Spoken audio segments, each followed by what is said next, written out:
Well, good morning, everyone. I'm Nina Chennai, a visiting scholar here at the American Enterprise Institute. And on behalf of Josh Meltzer, Senior Fellow at Brookings, and myself, we want to welcome you to our program today on Rethinking Globalization. The program today is a kickoff of a joint nonpartisan project with AEI and Brookings that Josh and I are leading on Reconceptualizing Globalization. And before I introduce our eminent panelists today and get our conversation started, a few words on this broader project. For a start, the project is probably more timely than we could have ever imagined, to say the least. The Trump administration has rejected the long-standing U.S. view that open markets benefit the U.S. The administration sees protectionism as something that makes the U.S. strong, trade wars that are easy to win, and has levied tariffs against China and U.S. allies alike. So while the Trump administration presents specific challenges, I think the president has put his finger on some really important issues. More specifically, the broader unease in the country over globalization and the virtue of free and open markets. And this comes from both the left and the right in U.S. politics, albeit for different reasons. And the interesting piece of this is that this is all happening at a time when the U.S. is near full employment after 95 consecutive quarters of economic growth. And this is the third largest sustained economic expansion in U.S. history. And we've also seen that this rejection of globalization is not just a U.S. phenomenon, but we're seeing this also in other developed countries, particularly in Europe. So what's really driving all of this? What accounts for this phenomenon? So there's been so much written on it. It includes drivers such as economic anxiety and the absence of a sufficient effective safety net, including adequate support and skills training for workers that need to retool for today's and tomorrow's jobs, the pace of demographic as well as technological change, and potentially even globalization overreach. We start from the premise here that a rules-based trading and economic system that reduces barriers to the free flow of goods and capital is good for the U.S. and good for the world. This system has largely been built by the United States after the Second World War and continues to rest on U.S. leadership. But this is U.S. leadership that needs to be trusted globally. The challenge is, how do we rebuild this support for this broader concept we know as globalization? So through this project, we plan to consider what may be needed domestically as well as internationally, and to determine whether there's a role for better communications, really of the benefits and costs of turning our backs on such a system. And all in all, we wanted to see whether there is a new way of doing all of this that's simply not a rehash of what globalization supporters have done so far. So with that scene setter, I'm excited to introduce our panelists, and then I'll turn to each of them to give a few remarks before the group has a conversation and turns to Q&A from the audience. So directly to my left, is Merritt, who's an internationally recognized expert in international trade and investment, and she's had extensive experience in academia, government, and business.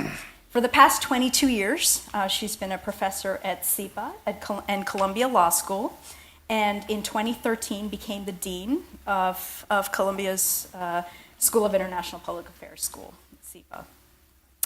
In 2003, she was elected as one of the 7 members of the appellate body of the World Trade Organization, and before that had served in the Justice Department and also the U.S. Trade Representative's Office as the Deputy Assistant U.S. Trade Representative for Japan and China. So to Dean Jano's left is a professor of international politics at the Fletcher School of Law and Diplomacy at Tufts, and a non-resident senior fellow at Brookings, and a regular contributor to the Washington Post. He's previously held positions with the Civic Education Project, Rand Corporation, University of Chicago, and the U.S. Department of Treasury. Dan has written several books and is a very well-known author. To Dan's left is Jared Bernstein. Jared joined the Center on Budget and Policy Priorities in May 2011 as a senior fellow. From 2009 to 2011, he was the chief economist and economic advisor to Vice President Joe Biden, executive director of the White House Task Force on the Middle Class, and a member of President Obama's economic team. He's a commentator for CNBC and a contributor to the Washington Post's Post Everything blog. And last but not least, we have Stephen Hadley, who's the principal of Rice Hadley Gates, an international strategic consulting firm. Stephen served as the assistant to the president for national security affairs from 2005 to 2009. From 2001 to 2005, he was the assistant to the president and deputy national security advisor, serving under then National Security Advisor Condoleezza Rice. He had previously served on the National Security Council staff and in the Department of Defense, including as Assistant Secretary of Defense for International Security Policy from 1989 to 1993. So with that, 1989 to 1993. So with that, Stephen, I'll turn it over to you. So it's a pleasure to be with everybody this morning, and thanks for the opportunity to participate on the panel and support this project. I want to try to answer your question, what is going on, because I think it's broader than just globalization and trade. I think the issue is a breakdown of the international system more generally, and there are a number of reasons for that, and I'll go over them briefly because I think they're familiar to most of us. At one level, it's changes in geopolitics and geoeconomics. You know, with the much heralded at the geopolitical level, great power competition is back with China and Russia, and it's now an ideological struggle has returned. Democracy and free markets is no longer universally accepted, and China and Russia are pushing in authoritarian state capitalism alternative, which is getting a fair amount of traction. Geoeconomics. We had the financial crisis in 2008, which led to an economic crisis. And I remember having a conversation with Hank Paulson, who came into my office. We were planning for the G20 meeting, which immediately followed that 2008 crash. And he said, what should be the topic of the G20 meeting? And I said, we ought to talk about how to fix the international financial and economic system. And Hank said, too soon. We don't really know what went wrong. We have to wait 2 or 3 years. Well, I would say we never redeemed that pledge. We never re-looked at the Bretton Woods system. You know, we talked about belatedly giving China and other developing countries a greater voting right to the IMF and the World Bank. We had a fight over whether we would accept the Asia Infrastructure Investment Bank, foolishly opposed it when we should have embraced it. And it compounded our failure to address what led to 2008, I think, reduced American credibility. We were blamed for 2008, the financial crisis. We didn't know what we were doing, and then we never came back to fix it. There's also been changes in domestic politics and economics, and it tracks very closely between the United States and Europe. I know you all know that. U.S. discontent started in 2010 with the Tea Party movement, culminated in 2016 with the election of Donald Trump. Europe has had a struggle over whether the EU is really broadly endorsed, and that came to a head with the Brexit vote in the UK. What's the problem? The problem is we have had a rising in our political system of people who feel victimized by globalization, threatened by immigration, abandoned by their politicians, and betrayed by their elites. And they elected in Donald Trump someone who they intend to disrupt the system. And that's what he's doing. He is disruptor in chief. He is trying to reset the table on all the various issues.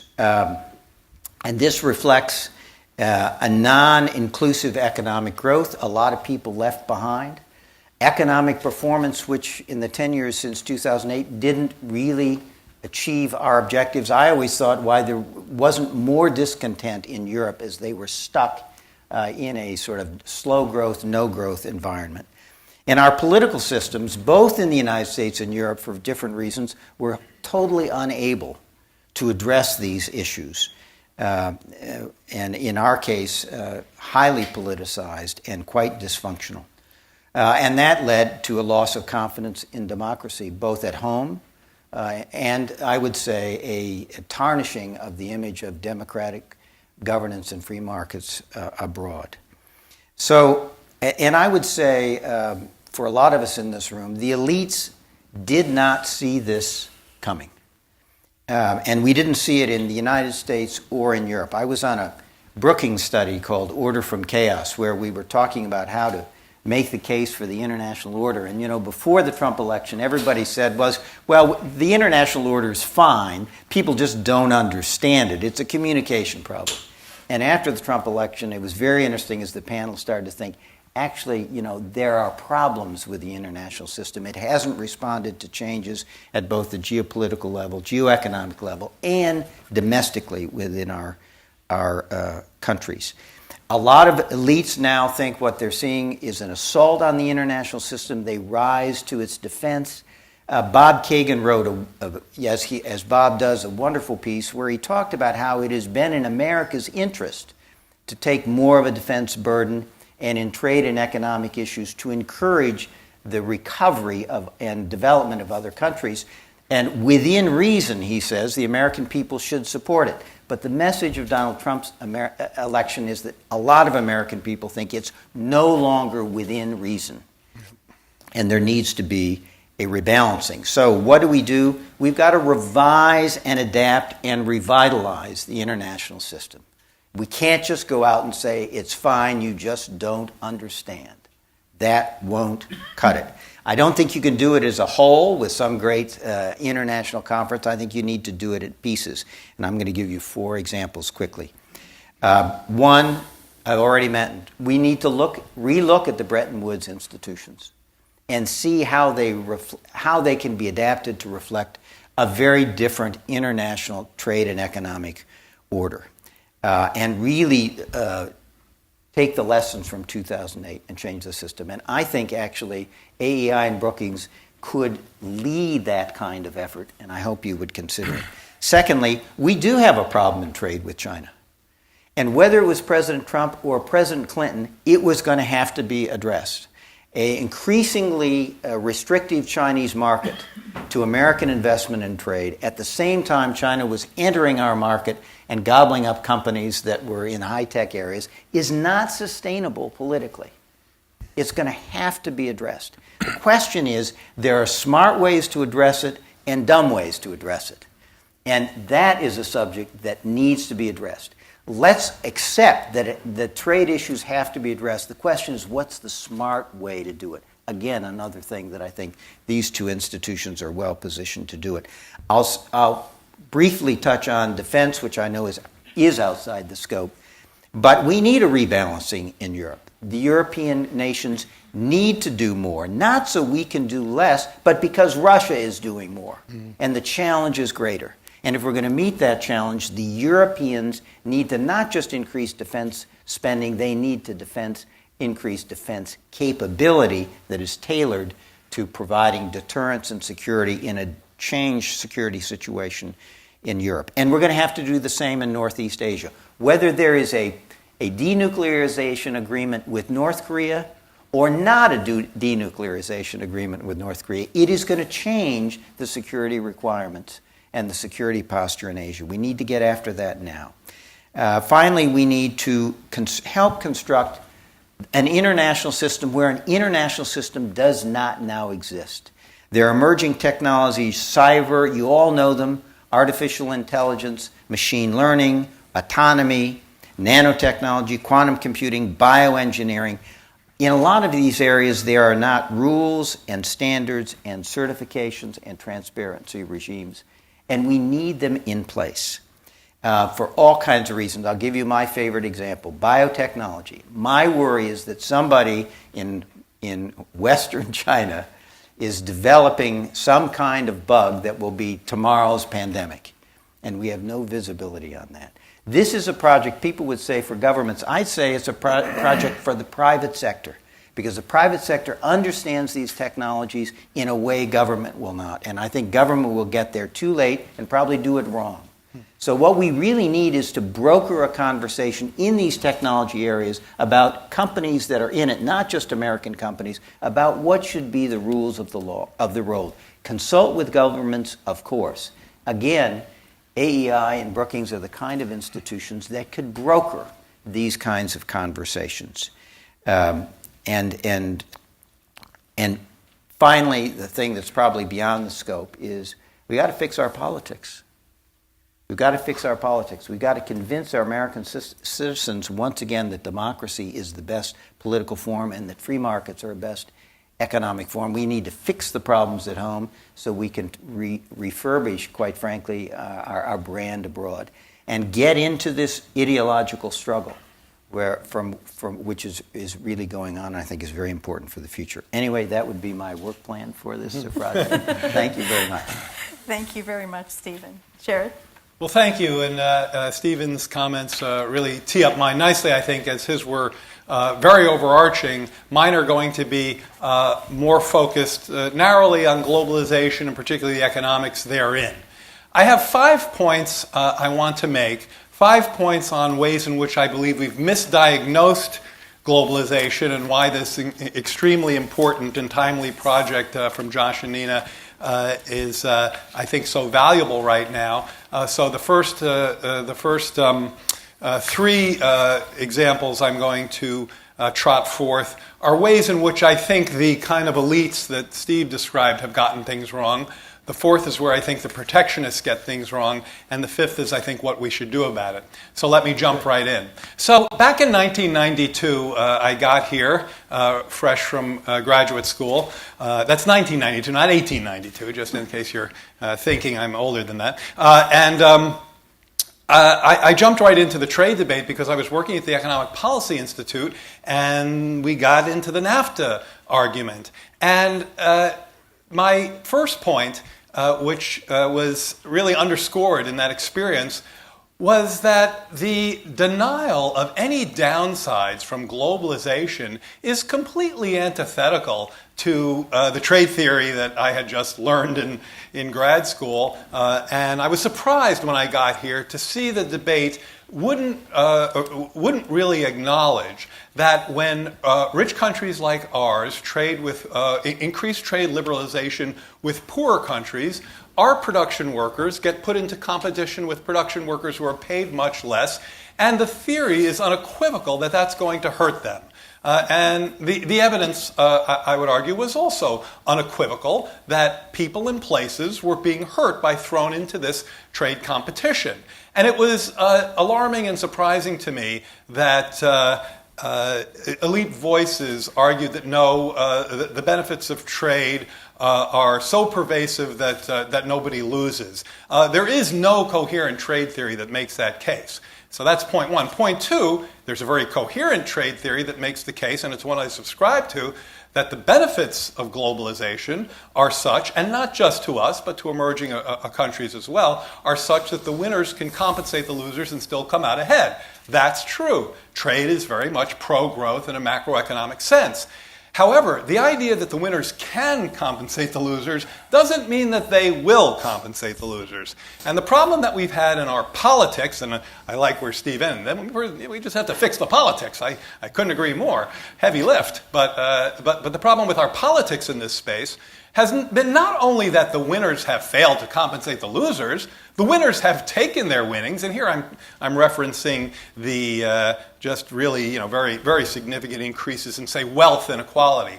So the winners have tapped their winnings in our play-to-pay politics to further insulate themselves from the losers and to, in fact, build on their winnings through policies and politicians which they ably buy with their winnings from globalization and the ascension of finance and more than that.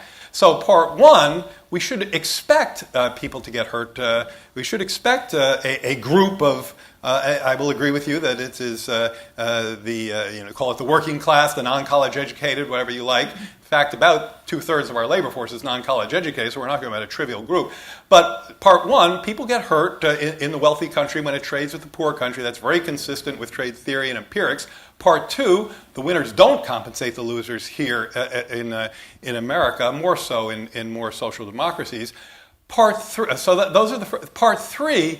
We really don't understand trade deficits. And here I think is, again, it's kind of, as Steve was saying, a really important piece of the project, which AEI and Brookings, and I would argue other thinkers around town ought to be involved as well. And when I say I mean, Donald Trump doesn't understand trade deficits, but neither do those who argue that trade deficits are always and everywhere benign. And again, this is the rap that I keep getting hit with. The idea that as long as other countries are willing to save more than they invest, and they're willing to lend to us to consume more than we produce, we should applaud them and be very, very pleased with that. But there are at least three ways in which that is wrong. And by the way, I don't view the trade deficit as a scorecard. I certainly don't view bilateral deficits as a scorecard. Trump is completely wrong about that. And there are times, as I'll point out in a second, where we've handily achieved full employment with large trade deficits. In fact, now is one of them. Our trade deficit is 3% of GDP. It's not large, but it's not small. And we're certainly closing in on full employment.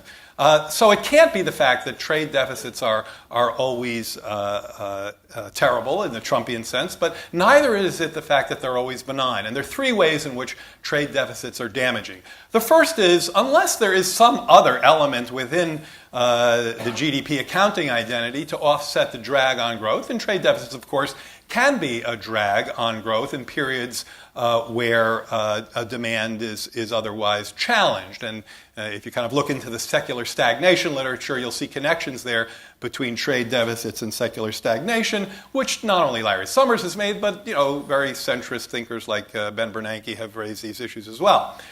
Secondly, trade flows. When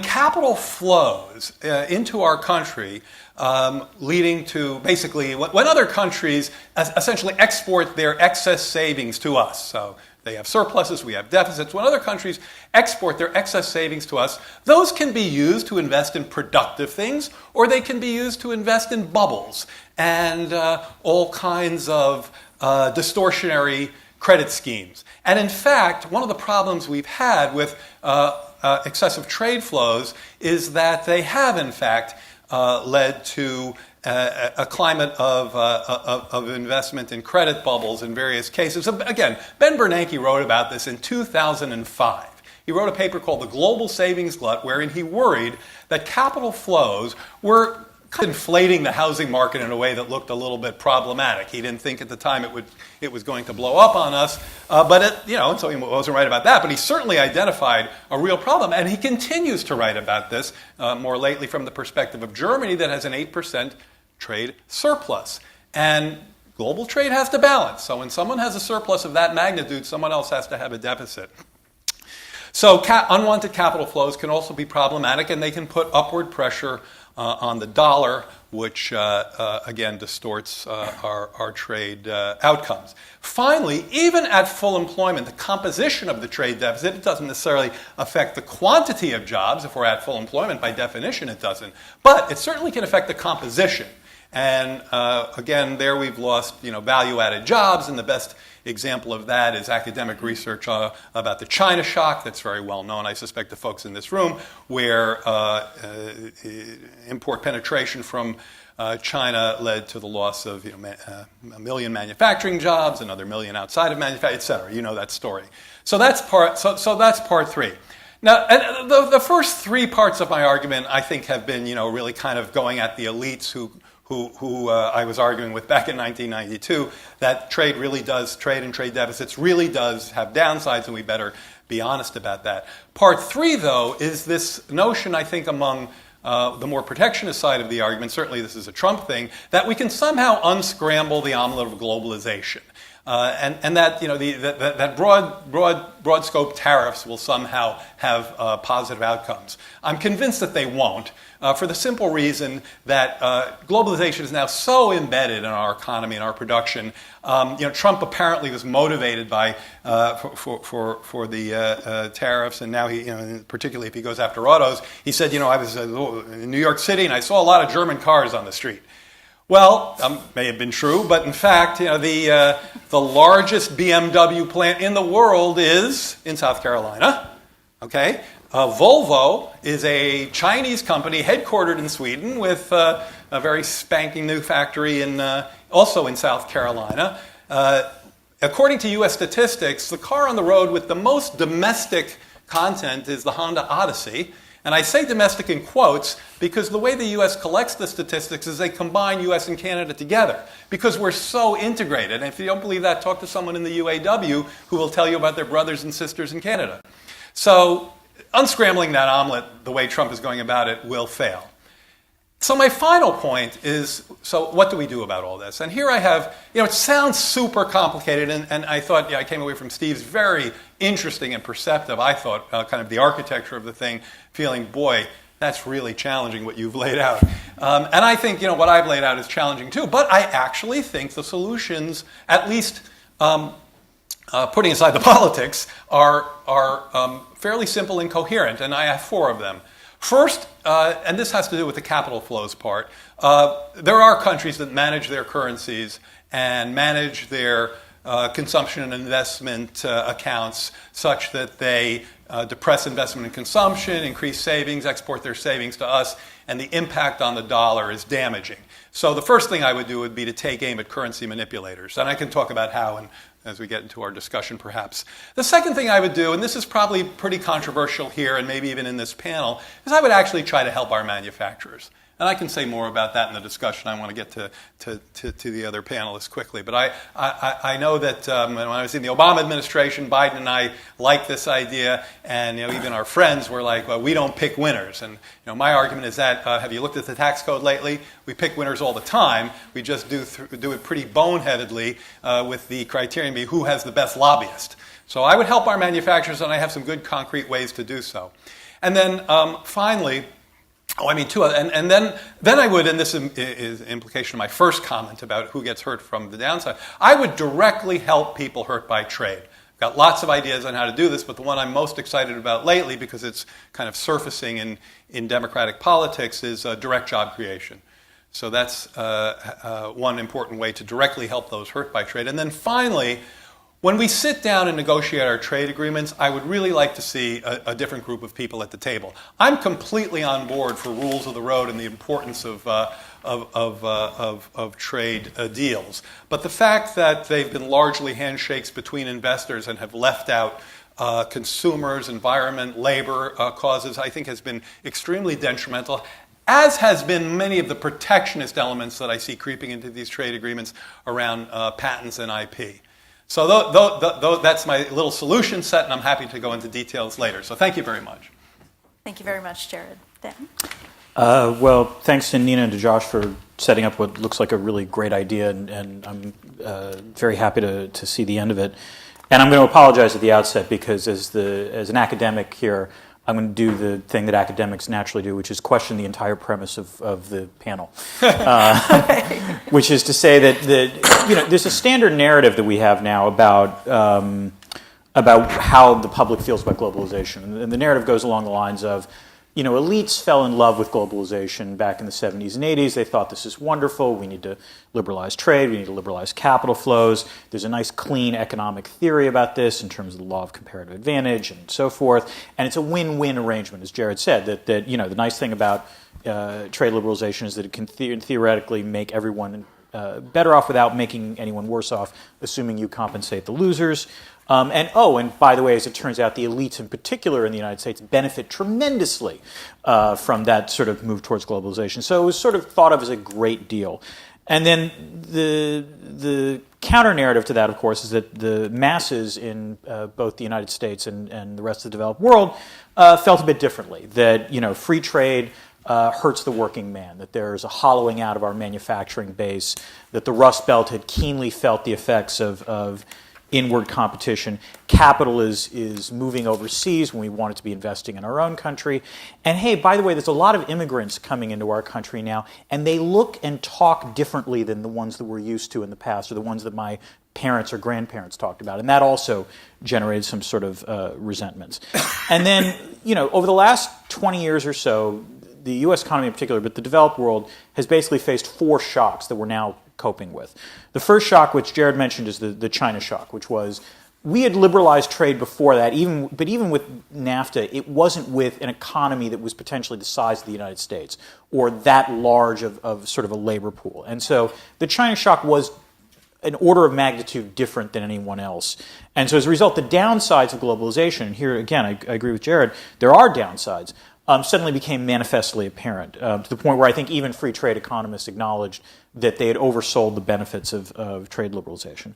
The second shock was actually the massive waves of immigration from Latin America into the United States, beginning in around 1995 and ending in about 2008, most of which was legal, but some of which was illegal.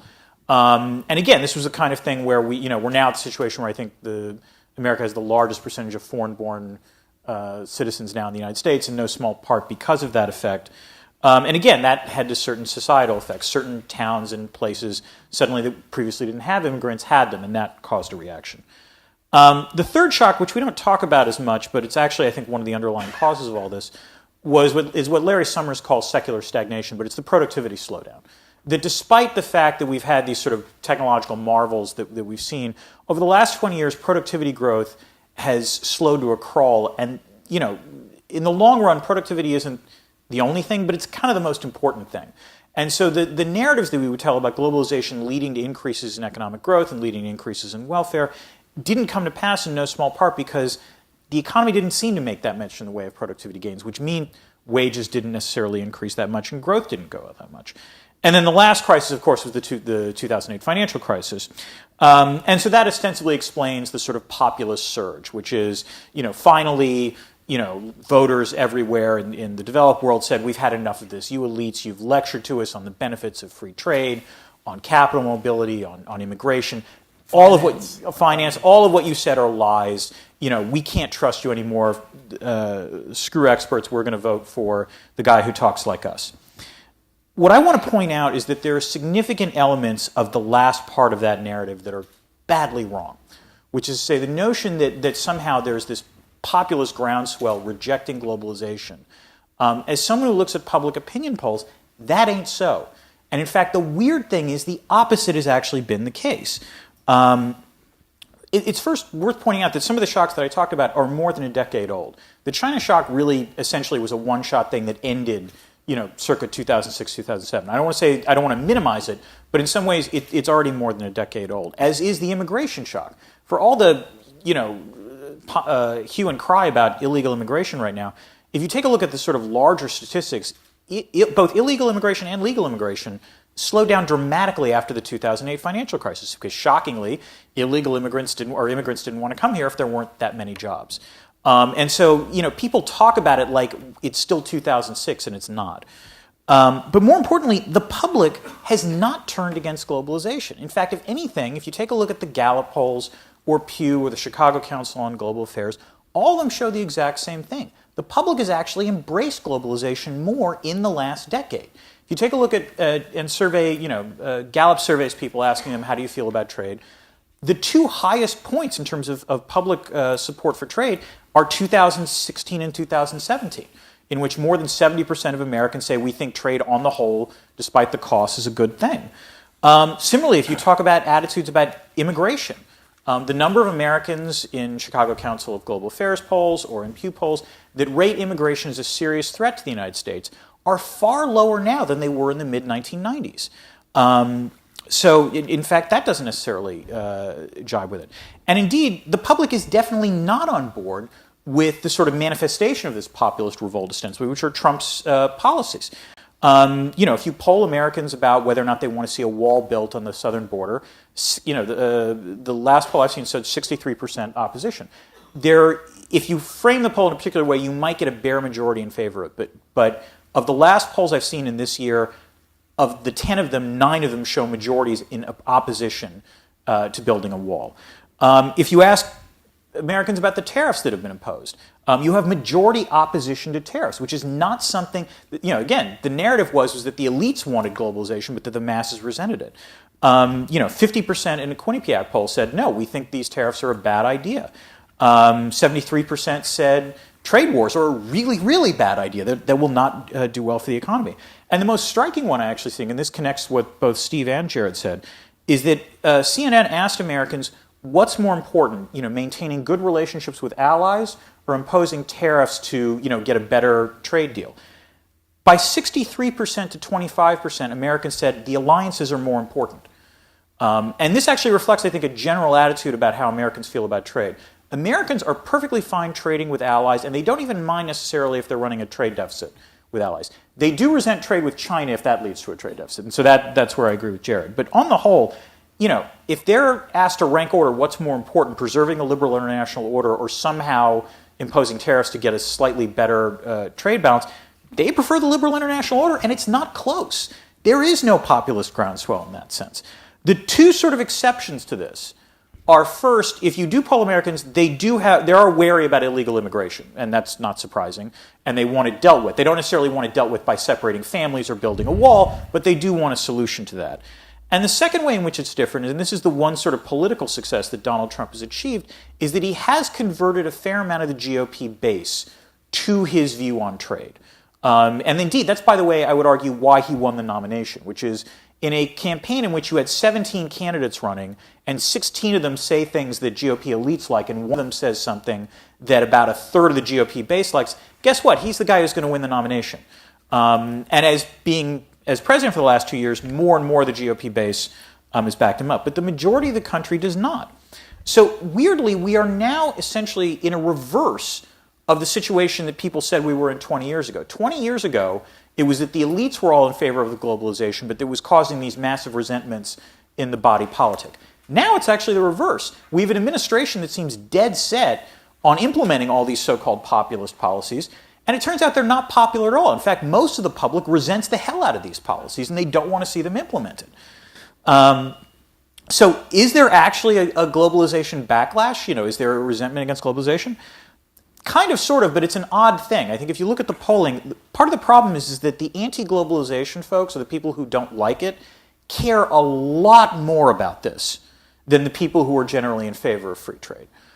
So it's not that I think the American public opposes any of this. It's that there is a hard core of maybe a third of the country that not only cares about it, but this is what they're going to vote on. This is the thing that gets them politically motivated. This is the thing that gets them out into the streets. And, there's a way in which in politics, showing up is half the battle. If these people are going to go and vote on this stuff, if these people are going to organize on this stuff, then they are going to actually be heard about it. The second thing, and this is somewhat more comfortable, is that a lot of what's driving this has less to do with economics and a lot more to do with identity. Most of the political science research in terms of what determined voting on Brexit or what determined voting in the 2016 election shows that it's not so much economic deprivation that drove people to the polls. It was the perception that the country is not what I remember it to be. And in that sense, it's concerns about immigration. And furthermore, it's also concentrated in areas that weirdly don't have that many immigrants. If you go to Texas or California, they're fine with this. It's places like Minnesota or the industrial Midwest that are just now occasionally coping with this that are not necessarily thrilled with it. And then finally, it's the fact that Trump has successfully made a lot of these issues partisan issues in ways in which they were not partisan issues before, which is for most of the post-Cold War era, it didn't matter what party the president was from. You had them pushing for greater trade integration, pushing the so-called Washington Consensus. And what Trump has done is basically made the GOP the party that resists globalization in a way that, if you had asked me this 10 years ago, I would have laughed at the notion of that. And by the way, the concomitant effect of that is that Democrats who previously might have been fine with, let's say, a President Bernie Sanders applying tariffs on these countries, is now implacably hostile to the idea of President Trump doing the same thing. But that said, I think weirdly we now have a backlash to the backlash. And I think that's the thing that I would say is important, which is it's one of the problems with defending globalization for a long period of time was that people could point to the ills of the economy, blame that on globalization, and say, I think there's a better way. And what we're now seeing is the Trump administration ham-handedly trying to implement this better way, and no one is convinced that it actually works. So we now actually have a counterfactual to point to say, that's what happens if you resist these kinds of globalization things, and that's not going to work well. I mean, the steel tariffs might lead to a couple hundred more jobs that U.S. Steel creates. Good for them, but then you have nail plants being closed in Missouri, or beer can plants being closed in Wisconsin. You have a lot more steel-using jobs that will be destroyed than steel-creating jobs being made. And so as a result, it allows people who believe in the sort of deeper tenets of globalization to say, listen, you people who all thought this was a good idea but didn't vote on this, you might want to vote on this now, because you're now seeing the order that you took for granted no longer being taken for granted, being destroyed, and that will lead to bad effects. So will this backlash fade? Will we do it? It's possible, but again, the people who are in charge right now in terms of policymaking really do think they're implementing this populist groundswell. They're implementing the campaign promises that Trump made on the campaign trail. So truthfully, it depends on what happens in terms of elections. Elections matter. So what will we see in the midterms? What will we see in 2020? If Donald Trump is president for 6.5 more years as opposed to 2.5 more years, don't underestimate the damage he can wreak to this, to the system. Just this week, look at the damage he's going to wreak to the system. So that's one thing. The second thing, though, I would say there's three other things that I would suggest that has to be done. The first is that business in some ways has made a Faustian bargain with this administration that they're going to have to give up. Contra Jared, I think business, sort of high net worth individuals and multinational corporations have actually, despite their alleged influence over the political process, are dealing with a polarized electorate where they have to choose between economic populists on the left or populist nationalists on the right. And they don't like either of these choices. They preferred the sort of, centrist globalization of the 1990s. But if they have to make that choice, they will back the populist nationalists on the right every time. And the reason is while they're not thrilled with what they're going to do on trade or immigration, they do like the tax cuts and the deregulation and the Supreme Court nominees that are going to be super corporate friendly. So they will take that bargain. They're not going to be thrilled with it. The question is, will that continue to go forward or not? The second thing is that I think, people working on this now need to distinguish sort of symptoms from causes in terms of what's ailing the U.S. economy. I think there's a tendency to blame globalization for a lot of things that globalization is not actually responsible for, or at best, marginally responsible for. I'm far more concerned, for example, about the rise of corporate concentration than I am about globalization. Now, that's partially a globalization story, but I think there's other things going on. And, that's also a source, by the way, of the productivity slowdown, which I would like to see. But mostly, I want globalization proponents to, in the words of Mike Pompeo, get their swagger back. I have had friggin' enough of people saying, well, you've got to listen to the people in the heartland, that they're really, opposed to globalization. No, they're not. They really aren't. There are a few people that are, but actually a large portion of this country is pretty big, are pretty big fans of the idea of globalization. And frankly, I want people, in this room and elsewhere to say, I have listened to the people, and it turns out what the people want is not less globalization, it's more globalization. Carefully managed, compensating the losers, making sure that the social safety nets are there, absolutely. But we want the system that actually the majority of the Americans want. And I'll leave it at that. Thank you, Dan. Merritt? Well, thank you very much. It's a real pleasure to be here, and I congratulate you on this initiative. And I'm delighted to come down to what I thought was a very informal exchange of views, a fireside chat. Let me just ask the audience with this provocation, how many of you think of yourself as in favor of globalization? Okay, overwhelmingly. All right, well, that's the audience. Interesting. So, in much of the world, I find the conversation about globalization has starting to use the term the need for inclusive globalization. So maybe as you play with what you might take on, you might engage what that concept means in the American context and elsewhere. It seems to me that really we need to recognize the good and the bad aspects of globalization. I think from a starting point that fundamentally this is occurring, has occurred profoundly, and is being amplified by technology, really in a remarkable way. But we have to manage the downsides. And that's a combination of public policies, institutions, private sector.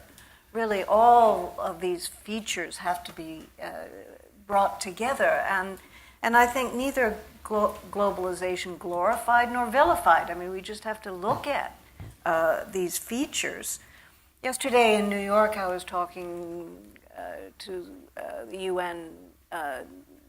Lots of heads of state are in town, and the Swedish prime minister. We were talking about why are trade unions so free trade in Sweden, and have always been. And he argued, well, it's because we've always managed adjustment. We've always so.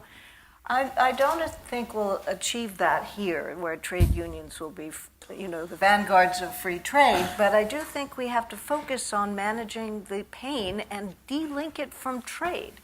It's not about trade. It's about managing pain in the United States for those parts of the country that are unable to adjust, that need to think hard about other transition mechanisms. There really are, it feels to me, so many stories in America today.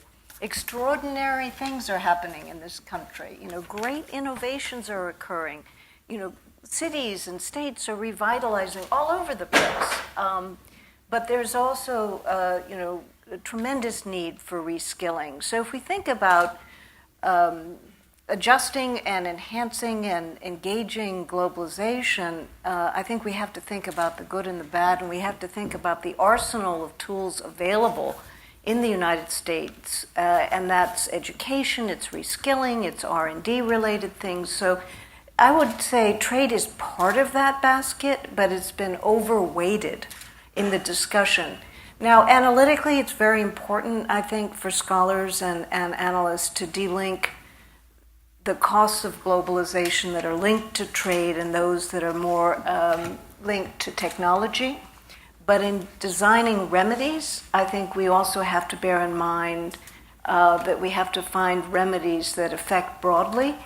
Typically, historically, the price of trade agreements has been trade adjustment measures that are sort of artificially linked to trade, when in fact the source of the problem has always been much broader than trade. So I would say, thinking about the good and the bad, looking at institutions broadly, the role of private sector, institutions, public policies, that's what the invitation of your project, I think, is undertaking, and it's really a fantastic one. Look at that basket of tools.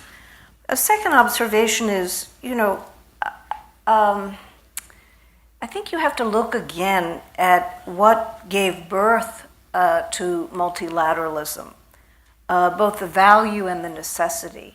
I mean, when I was serving in the WTO appellate body, I would often have discussions with NGO groups and others who would say, my country, the US, others, we gave up too much sovereignty to create this multilateral institution. And I felt, okay, you can feel the rule architecture is too tight. And that's something also for you to look at, I would say, in this analysis. But you also need to focus on the fact that these institutions were created because unilateral action was insufficient. There are externalities of national policies, as economists would say. There are cross-border effects that require cooperative frameworks. And that's why governments made the choices they made. So to me, it wasn't the abdication of sovereignty that gave rise to the institution. It was a vision about the exercise of sovereignty that gave rise to these agreements. Now you can say these and those features are flawed, but fundamentally, I think if you're going to engage the question of globalization, you have to engage the question of what are those things that really require international, multilateral, bilateral cooperation in order to advance progress. If you don't believe in that basic proposition, that you can't just solve your problems on your own, then you're not going to get around, I think, your mind to the value of creating new institutions, adjusting existing institutions. A third point I would say is that I think our institutions have been, in some ways, obviously disappointing. Serving at the WTO and exposed to others, I was constantly wondering, why were they not generating their own work programs to address the deficiencies that many recognized existed? It's just really disappointing because the legitimacy of the institution depends. And now I would say we are in a period of crisis around the WTO as an institution. It should be generating its own work program. But it would seem to me that's also finding the bases for doing that. I'm not talking about a massive international negotiation. I'm talking about using the tools they have, because I think the basic protections that are there are so enormous to preserve. So I guess finally I would say one of the principal intellectual pillars of open markets in the post-war period has been the contribution of open markets to peace and security. And as we saw, I think, in the period when TPP was being advocated by the Obama administration, I would say rather late in that process, that started to be the framing argument for TPP, peace and security. But I think it's an important pillar of understanding of why open markets and trade agreements are valuable. I'd invite you to revisit it, look at the features where indeed, an open economy, leading by example, but being tough on things that matter to us, dealing with our problems, is a vision of globalization and global integration that's important for the United States and the world. So let me stop there. Thank you. That was a fantastic introduction to what is obviously a very complex topic, and I think we've sort of picked up a whole range of views which I think show the depth and complexity of these issues. So there's a lot to go on with here. I guess one of the questions I want to start with is something which I think has been picked up in different ways by all the panelists, which is this notion of what's driving the current moment in the United States, at least. And, to some extent, I think that we've got potentially a range of what we talk about as economic drivers or broader social drivers, and how do we talk about these, and is it sensible to even differentiate to some extent? And then the bigger question of the politics, which has made, it's made it salient that you could have an administration or president which is pushing a very, extreme agenda on a lot of these issues compared to where administrations have been over the last many decades, and that's politically viable at the moment. The impact, Daniel talked about on, the changing approach of the GOP to this. So I would love the panel, and we can just go down the line. Just give me your views on, the following. Is this an economic phenomenon which sort of essentially requires us to think broadly about economic policies? And this is sort of Merritt's point about, this may not just be about the impact on trade, but just sort of broader economic anxiety in the country that Trump has picked up on that we need to sort of think about. Or is this sort of actually not so much about economics, but it's sort of broader social concerns about where the country is going, and it's not really sort of an economic policy-driven solution? And even if we could get at these issues, is there something about the political system at the moment, the political moment that we're in, which is going to translate into these types of policies irrespective? Good question. So every time, in my experience, when you're presented with the question, is it one thing or the other, the answer is always it's both. Yeah. So it's economic based, but it has social and political consequences. So I think it is mixed, and I think you have to think about solutions that reflect that mix. And if you listen to couple of the comments of the panelists. You could have, if you were in the Trump administration, had a different approach to your major economic initiative. Rather than a tax cut that was premised on tax cut for corporations because they would then invest and that would enhance productivity, which would lead to wage growth, which was the theory behind their tax cut. You could have said, let's have a tax cut that is more aimed to give some relief to the middle class and those people who've been victimized by globalization. And let's have an infrastructure program, which we need infrastructure, both social, physical, and in terms of cyber kinds of infrastructure. Let's have an infrastructure program that will, it is industrial policy, it's contrary to Republican orthodoxy. I hate myself for saying it, but I believe we should have had an infrastructure program to give people who are in their 50s and 60s, who have 20th century skills, who cannot be re-skilled for the 21st century, give them the dignity of a job and work until they retire, and get a lot of infrastructure built in the country in the process. And then as a third pillar, talk about the reskilling and education and various kinds of apprenticeship programs you need to prepare younger people who can learn 21st century skills to get into the lifetime learning program that we will need and they will need. That kind of program, addressing both economic and social aspects, I think you would have gotten Democratic and Republican support and would actually have started to address some of the grievances that led to the election of President Trump, when in fact all he's giving them at the moment is this identity satisfaction. He's not giving them real change. I think we need to have these kinds of conversations, and I would hope your project would do that. Yeah, that's a good place for me to pick up from, because I subscribe to it's both, and it's probably a lot more than just both. But let me focus on some of the economic pain and maybe raise some questions about Dan's view that I'd be interested in your response, because I think you painted a very different picture than the rest of us. As provocative. So between the late 1940s and the late 1970s, the blue-collar compensation in manufacturing, so not the top guys and gals, but the line workers, the production workers, compensation all in, doubled. Went from about $12 an hour to around $25 an hour. Since then, it's been flat. It was $24 an hour then. It's about $25 now, 35 years later. That's a lot of stagnation.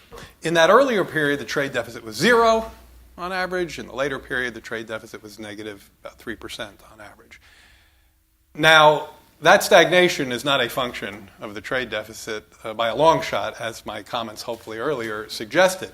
But to somehow convince yourself that incomes and wages that grew with productivity for decades between the 40s and the 80s, and since then productivity's about doubled and median compensation's up about 15%, to somehow convince yourself that that's not in the mix would be, I think, an extremely misleading effort.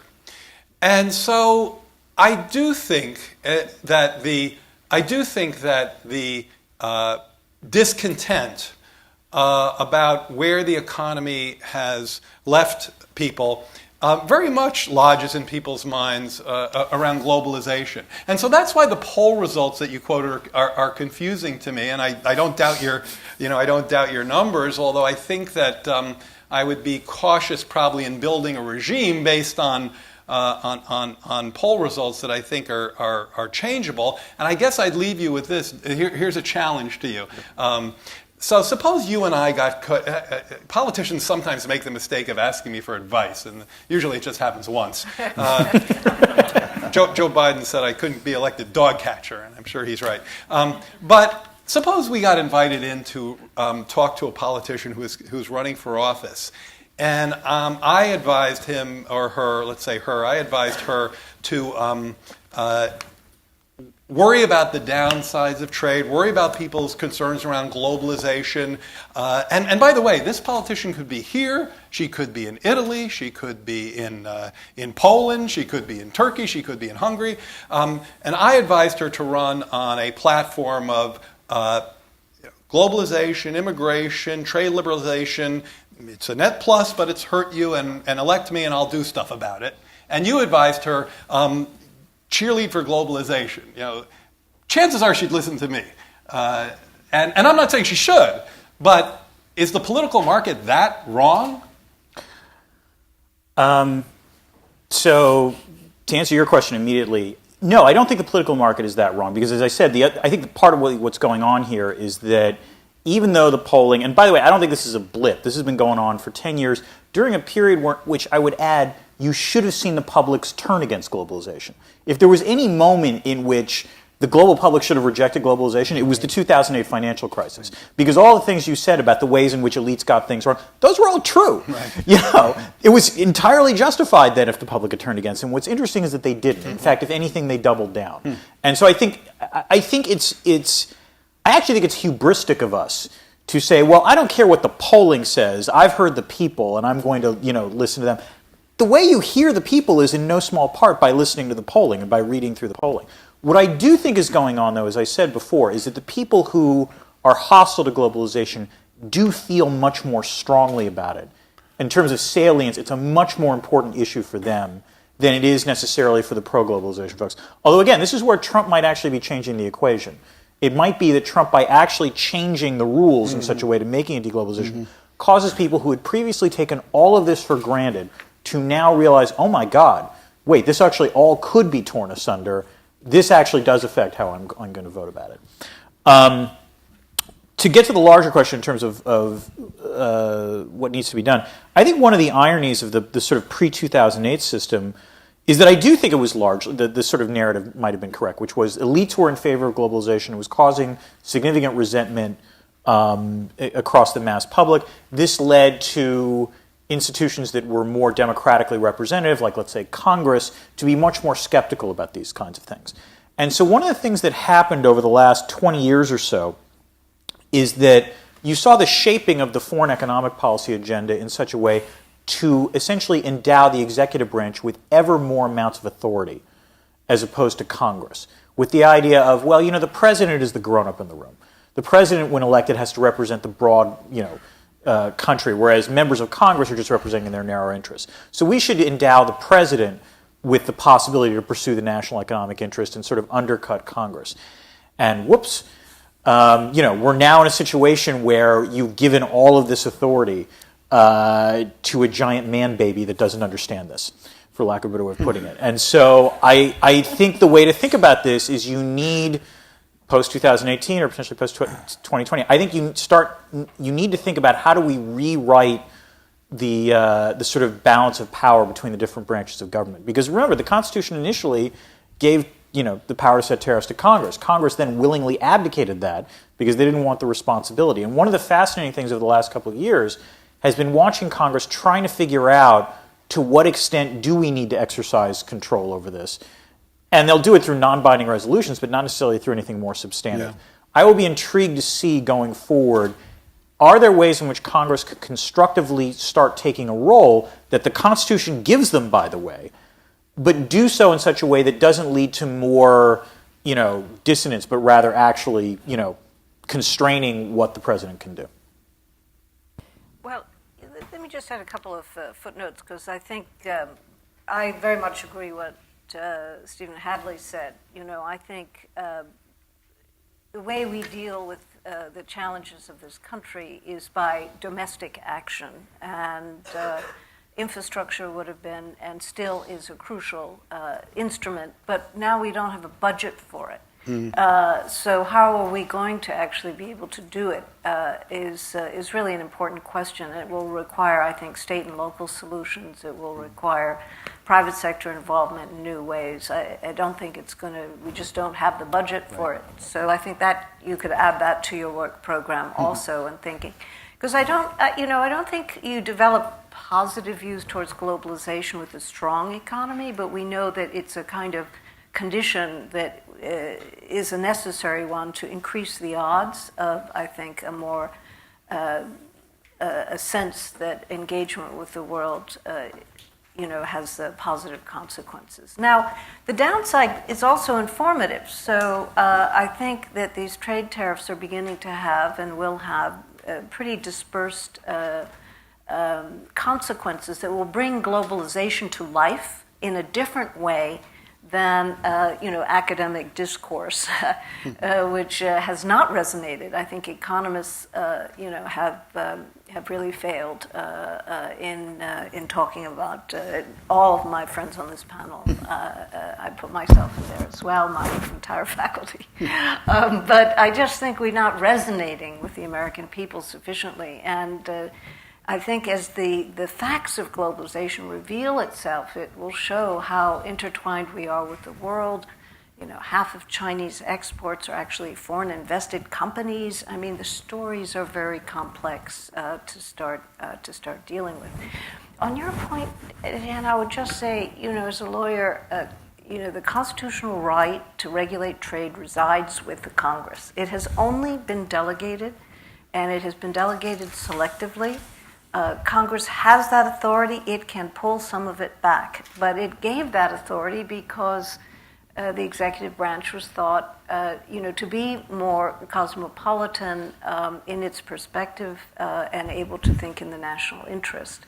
If that's not happening, then it's incumbent on Congress to pull it back and add more oversight. It must do so. There is no one else who can do it. Well, before we turn to questions, maybe one additional question for the panel, specifically on China. I think you've all mentioned China. Maybe you could speak a little bit more about China's role both in the international economic system, what role China has played in this entire debate of shifting the debate on trade and globalization, and potentially how, as we saw in the TPP debate, it could be a unifying force amongst pro-globalization movements, or even in the sense of supporting U.S. innovation and competitiveness. Do you want me to start? Sure. It's such a vast and important subject. Let me just throw out a few things. I mean, the politics of China and the economics of China are not identical. So let's be clear about that. At this moment, I think there is a deteriorating sense of support within the business community around China trade matters because the reform process has been much slower. And so one of those constituencies that has been very important in U.S.-China relations has been the business community, and that is increasingly skeptical and concerned about the pace of change in China. But, someone who goes to China a lot and has spent, ever since opening up, going to China, I can see that this is a moment when the U.S. Needs to use its leverage to advance. But I also see forces of change that are very important for us to be pushing forward through active engagement. And I would just wish that we were focusing more on what's happening in the country and finding points of levers for advancing a more open than the approach that we're taking, which seems to me, too blunt and not sufficiently colored by what's happening within China. If we thought that by joining the WTO our systems would converge, we were deeply naive. I never thought that, but I did think the pace and nature of integration would be deeper and somewhat different. I'd say 3 points about China. The first is you really do have to stand back and marvel at the fact that the Trump administration has actually managed to make China seem like the good guy in international trade. I mean, that takes a lot of work because, prior to 2016 and even now, there is actually a rough agreement, I think, even between populists and internationalists that, yes, China has abused some of the rules of the game, The indigenous innovation thing is a problem. Intellectual property rights they haven't necessarily respected. They've manipulated their currency. All of these things are true. We need a concerted global response to do that. Instead, the administration has done what it's done, which has allowed things like Xi Jinping to go to Davos and say, we will preserve the liberal international trading order, and everyone actually thanking Xi for saying this, despite the fact that that's not actually what they're doing. And furthermore, I think one of the more disturbing trends that we've seen in China over the last year is that for the longest time there was a lot of talk about the China model, about the idea that it was different from what we would think of as Western globalization. And the Chinese themselves were actually relatively they weren't proselytizers about this. They were like, yes, we've deviated from certain things. We're not recommending others do this. We've just gone our own way. They've started to proselytize about this in the last year. The third-party Congress that happened, the third plenum that happened in the fall, they were suddenly very enthusiastic about the idea that other countries should follow their lead. And that's a little bit disturbing, given that we now have someone as president who's not a cheerleader for the very model that we created. And so that's disturbing.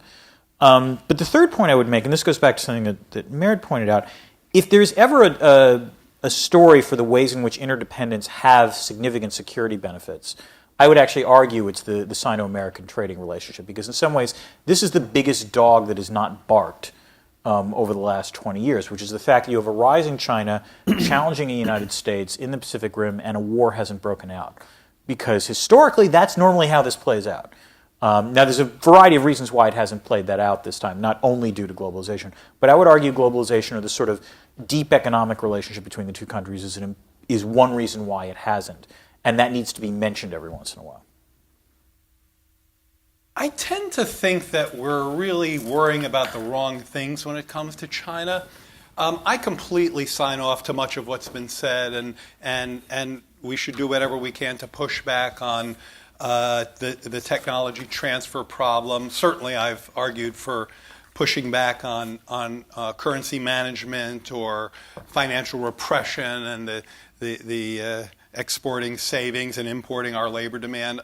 Those are pretty old arguments, and granted, while the Trump administration isn't going to do much about them, certainly folks in the trading community, I think, broadly agree with and understand all of that. I think the China threat that's unrecognized is the extent to which they're actually investing in the future in ways that are much smarter than we are. And that's what scares me. When I look what China is doing, China decided that it was going to capture consumer electronics 30, 40 years or 50 years ago, and lo and behold, they did so. Good for them, they can have it. But now China's looking at robotics, artificial intelligence, battery storage, the infrastructure of even the green economy. And as part of an authoritarian regime with very large trade surpluses and fast GDP growth, they can sink all kinds of money into it without a dysfunctional Congress to argue with. So I'm not advocating that we become communist by a long shot, but I am saying that that's, to me, what's really frightening about China, the fact to which, the extent to which they're making investments in the future while we're dithering. So, 2 points. One, we've had, if you look, at least conversations I've had with Chinese over the last 20 plus years, there's been a transition. There was a time when you could talk to the Chinese politically, and they would say, we're kind of moving in your direction politically. That lasted for a while, and then they fell into this notion of, well, we have two different political systems. We will always have two different political systems. The issue is how we coexist. And that's been their line for a long time. There was then a thought that they were actually moving in the direction of a market economy with greater role for the private sector and private market mechanisms. And WTO was supposed to encourage that. And the Chinese talked in those terms. And then it kind of stopped with Xi Jinping. And you've got this mixed economy, which makes it the problem in the WTO, because everybody else is supposed to be transparent, open market based, and they are not transparent. And the government still has a major role in the economy, and it's kind of stuck. And I was struck last time I was in China, is they now say not only do we have two different political systems, but we have two different economic systems and always will. Socialism with Chinese characteristics will not be a Western economy. And that's the dilemma we have with China.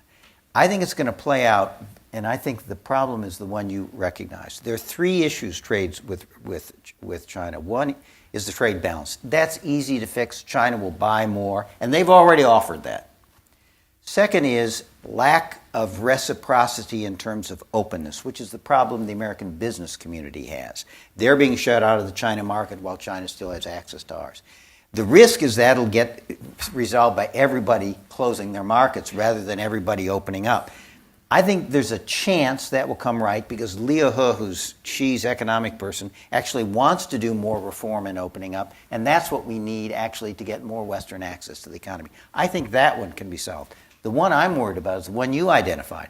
China has an industrial policy where they're going to protect their market, they're going to grow national champions in these technologies of the 21st century, and they are going to then let them attack the global markets, and they're going to do what they did with respect to solar panels and in terms of steel. They're going to destroy markets.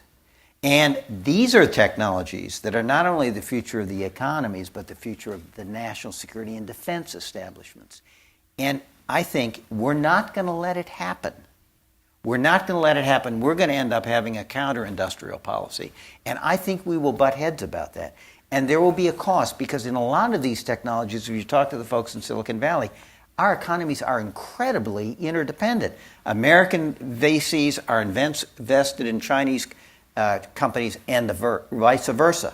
And there's going to be a huge economic cost and progress cost to disentangling those two. But I'm afraid that's where we're headed.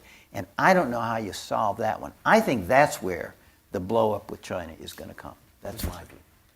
Could I add a footnote to that? It might be very interesting, to hear a little bit whether we should be trying to get designed into Chinese industrial policies. In the past, in Japan and elsewhere, if you think they're going to succeed, and I think they are, I think they're really investing in education. They're creating, it's the most vigorous patent center in the world now, et cetera, et cetera. We have to be part of that, not just trying to stop it. And so, what part of that can we and should we be aiming for in light of this defense and security dimension is very hard to answer. It is, and that's a good subject for this study, because it is hard to have. That is the right outcome, but if the current dynamic is not interrupted in some way, we're headed for a clash. Great. I think we'll open up to Q&A with the audience. There's a couple of roaming mics. Why don't we collect a couple of questions for the panellists, and then we'll go from there.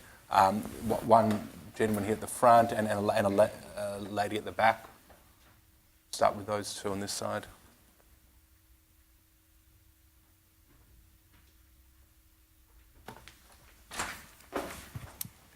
Thank you. Very interesting panel here. Thank you. If you could just introduce yourself briefly and keep the question short. Thanks. Lex Riefel with the Brookings Institution. I'd like panel's reaction to two thoughts. One is that you haven't spoken about the military role, what the United States has been doing, this never-ending war in the Middle East. And doesn't that have an impact on the perception of the United States and the whole sort of view of the international system and contribute to anxiety and all kinds of other sentiments that are unhelpful right now? The second thought is that I think maybe we're at the end of a long period of institutionalization. Institutions have been built up over the last 100, 200 years. We're now seeing, I think, a period of de-institutionalization. And I wonder how we're going to stop that. I think this is going to be a very huge challenge. Reforming institutions is sort of maybe part of it, but new institutions. Who is going to create the new institutions? Great, thanks. And just woman, lady at the back with a hand up.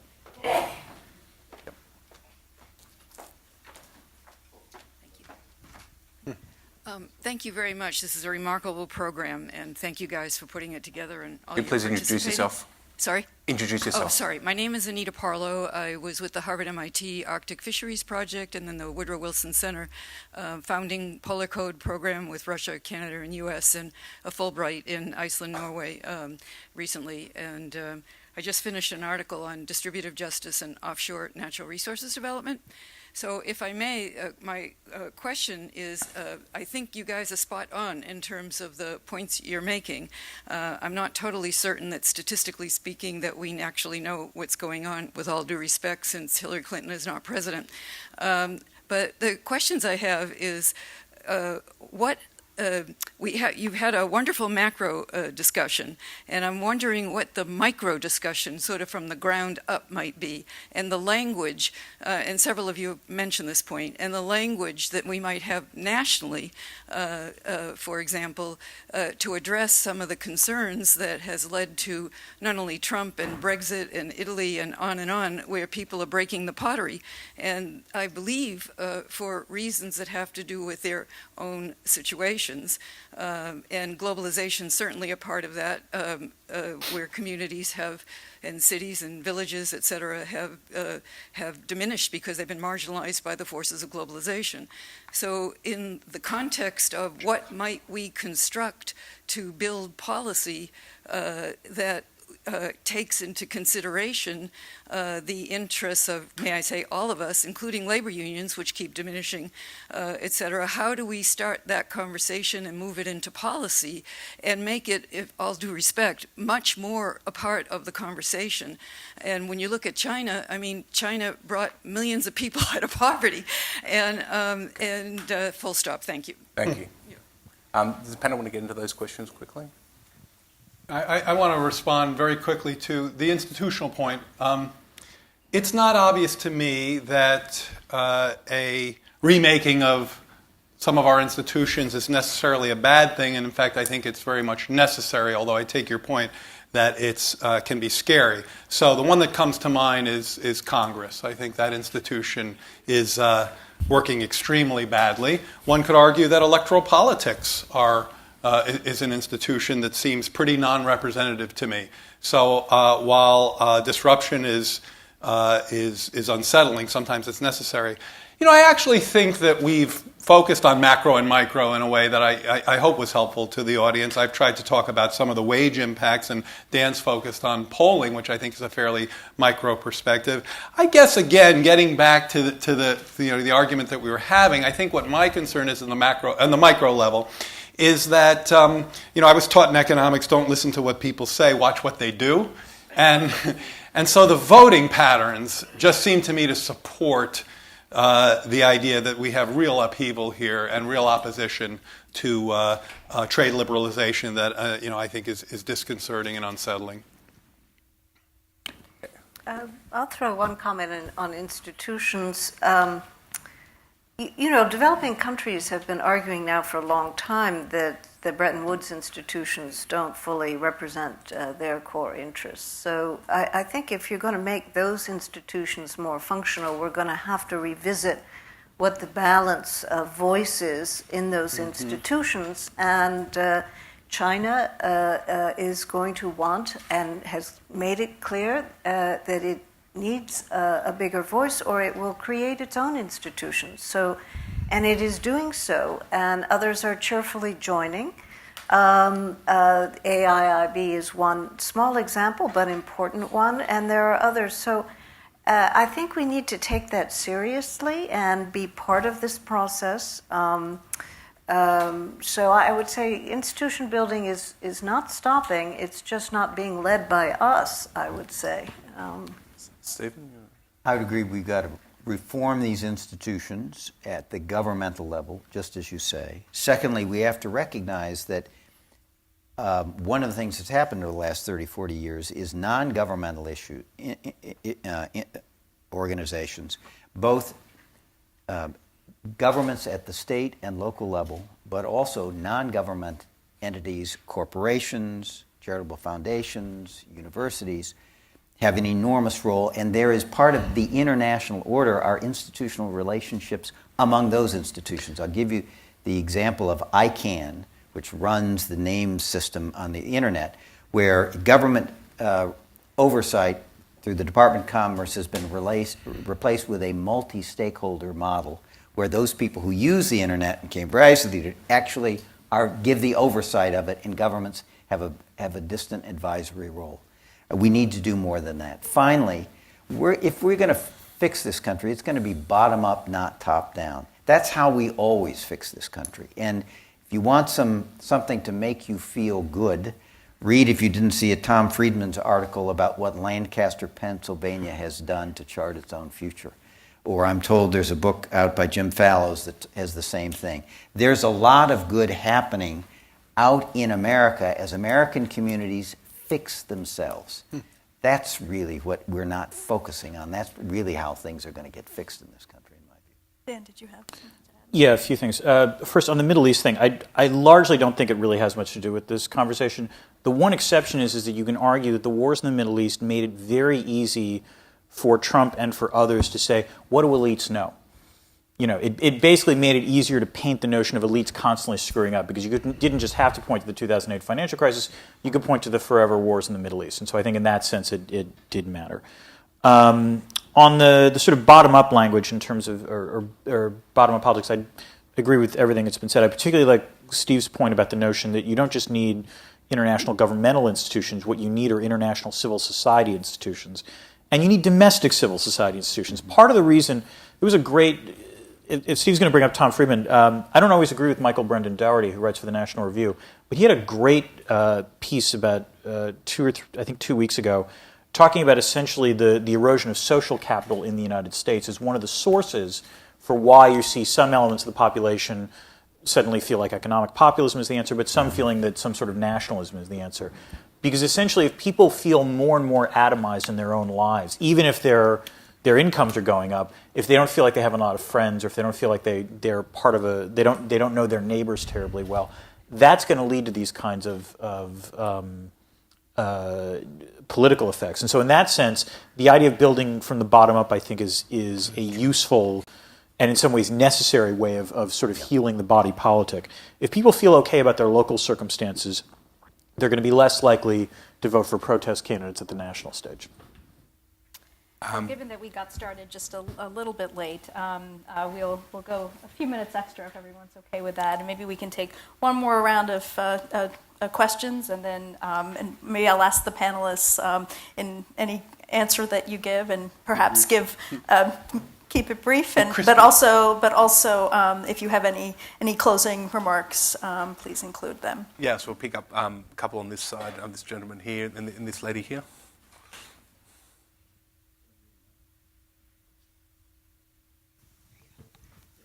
John Soliday, economist. To what extent is the trade deficit a convenient scapegoat for government fiscal profligacy and increasing debt?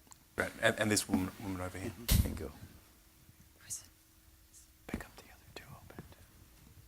Hi, my name is Jacqueline from Embassy of Peru. I really like the bottom-up idea of fixing the economy.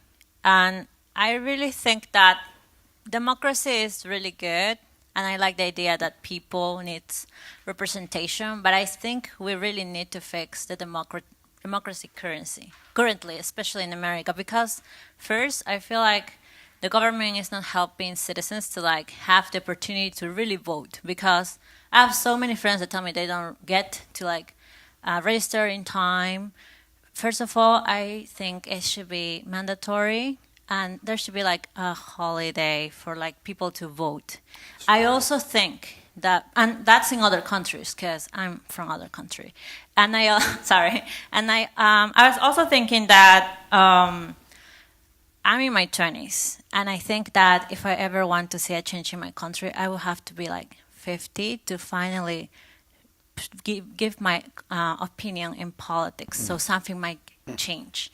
And I think that politicians in general, they serve their whole lives in government, but maybe that's too long, and they don't sense what's reality happening, what's the working force currently need. And what I think is maybe there's the need of reformation of people who really want to serve their countries. Will they be willing to serve for a shorter term but really make changes? And lastly, it's very hard for people to like get that representation because all politicians that really run for elections are like billionaires, millionaires. They have to be rich people, which I think is an elite democracy versus a people representation democracy. And I don't know how the change is going to happen, but I always look up for America because so many countries look for America and what they do for a change. Thank you. Thanks. You want to start? I'll just make go down the line. one on your point. You don't have to wait till you're 50. If the young people in this country will organize and turn out and vote in even reasonably substantial elections and numbers, you can select the leaders of this country and you can change its direction. But you got to get out there and work. And, and you're beginning to see some of that. I would make one just last point. Trump is a disruptor. He has reset the table on all kinds of issues. I think he's content to be a disruptor into the November election. I think the question will be, in the third year of a Trump administration, does he have a better way? Can he show that it's working? And I think the jury's out whether he can do that or whether he's simply a disruptor in chief and will always be a disruptor in chief. We'll see. Quick comments. I agree with, I very much like both this idea of community civil responsibility and Steve's point about voting. But as you suggested, we also have, I think, a pretty serious national emergency about voter suppression. And that's not going to be something that civil institutions can solve. That's going to have to come from the top down. And obviously it's key to the infrastructure of democracy. So I take that as a very serious threat to almost everything we're talking about. Look, obviously on the trade deficit and the budget deficit, it's accounting identities that if countries invest or spend more than they save, they're going to have deficits. And so there is this kind of linkage just in accounting between dissaving or a trade deficit and a budget deficit. But in fact, it's much more complicated than that, as I'm sure you well know. So in the year 2000, I think we may have had the largest deficit of share of GDP that I can think of. I think it was something like -5 or 6%. And we had a budget surplus, and we were at seriously full employment.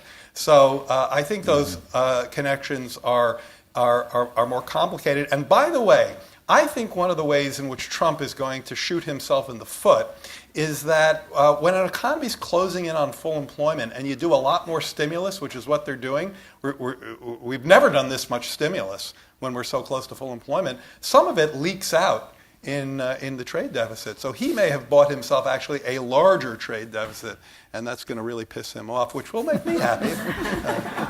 That's my final comment. I can't improve on that comment on the fiscal stuff. On the question about whether there should be voting holidays or wait until you're 50, let me double down on what Steve said.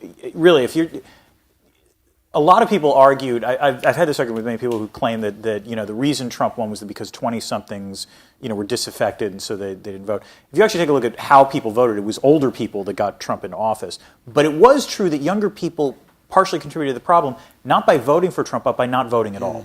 And so, the way in which you deal with this is, it is possible you might not be running for office until you're 50. But when you're 20, you can exercise your right to vote. And you can also make sure that others exercise their right to vote. And this is where I would slightly disagree with Jared on the question of civil society.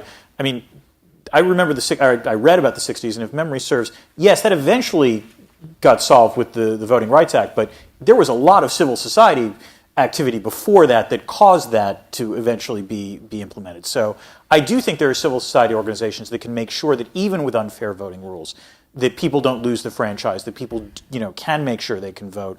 And in terms of things like voting holidays, I think this is a thing where this is where the states really are laboratories of democracy. So I wouldn't try to push this for a national thing. It would be interesting to see whether a state would decide to have a voting holiday, to see whether that would actually affect things like voting patterns. That's exactly the kind of thing where federalism is a good thing, where I wouldn't want to see this necessarily implemented at the national stage, but it would be interesting to see at the state or local level whether doing that kind of thing would actually have the change that people claim it would.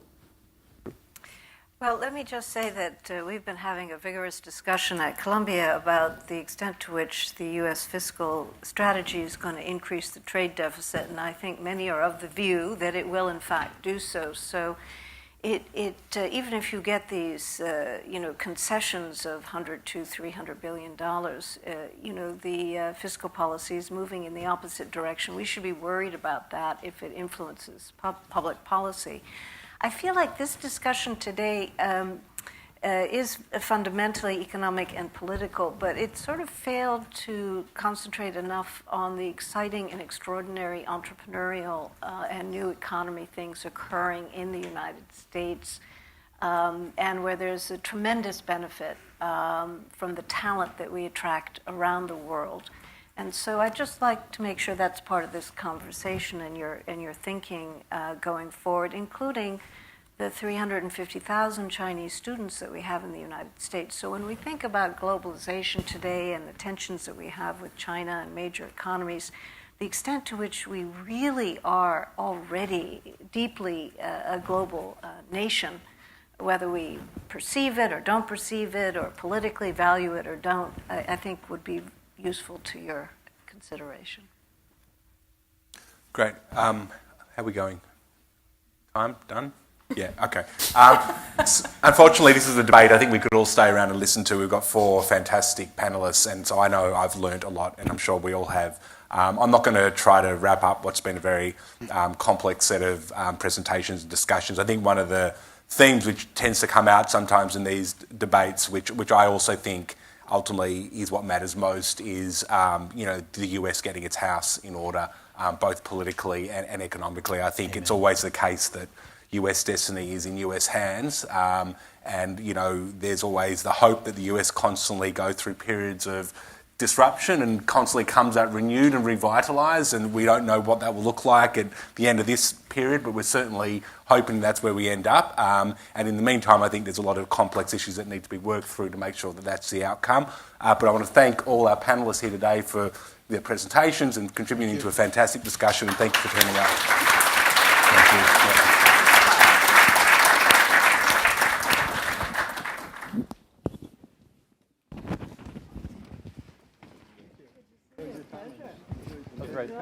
Indeed, I want to see some of that feedback. Yeah, I'm happy to send you some links. Thank you, Steve. See you again. Good to see you. Nice to Well, you're staying for the lunch, right? Or No. Oh, got sorry. something else. I'm fly. Nice to see you. I'll let you know when.